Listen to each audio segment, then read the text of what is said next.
Utod sa SK Chairman sa Bacol City, ginapahayag na lakip sa mga napilian nga benepisyaryo sa Presidential Scholarship Assistance.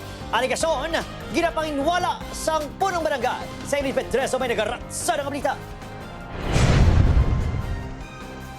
Pinaagi sa social media, nagpanawagan ng pila ka mga residente sa barangay Estefania, Bacolod City sa barangay officials nga ipakita sa publiko ang listahan sa mga napilian nga benepisyaryo sa Presidential Scholarship Assistance sa ila barangay. Ginpahayag man sa post ang aligasyon nga nalakip ang utod ni SK Chairman Kiana Cordero sa mga napilian nga makabaton sang 20,000 pesos nga assistance.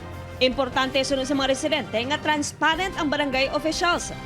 Amo na nga balila paghata kuno na sang requirements wala man kuno bala na specify na kung sino ugidya ang pwede maka-avail. Di mas mayo ugidya nga poorest of the poor kay Mas mayo yata sa mga pigado na lang ma'am Kaya nga kung sa ila pagin matupag yapon, wala na gid pulos yapon Mas mayo ma'am hindi nila pagintrahan Nakasaad sa guidelines nga makabi nga qualified sa program ang fourth-year students nga halin sa low-income households.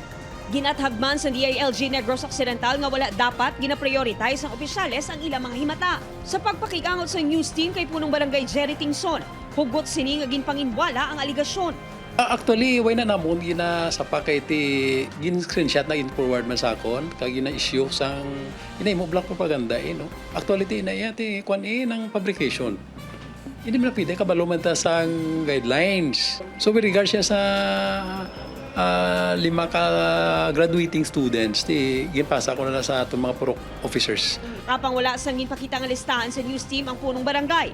Wala man naghatag sa payag ang SK Chairman sang ginpakiungutan sa news team. Gintudlo ang team sa Liga ng mga Barangay. Apang sunod sa Liga President, wala sila sang nauyatan nga listahan, bangod ang barangay mismo ang nagpasa sang benepisyaryo. Upod kay Herald Ekan, ay Dean Pedreso ang naga. Ratsada!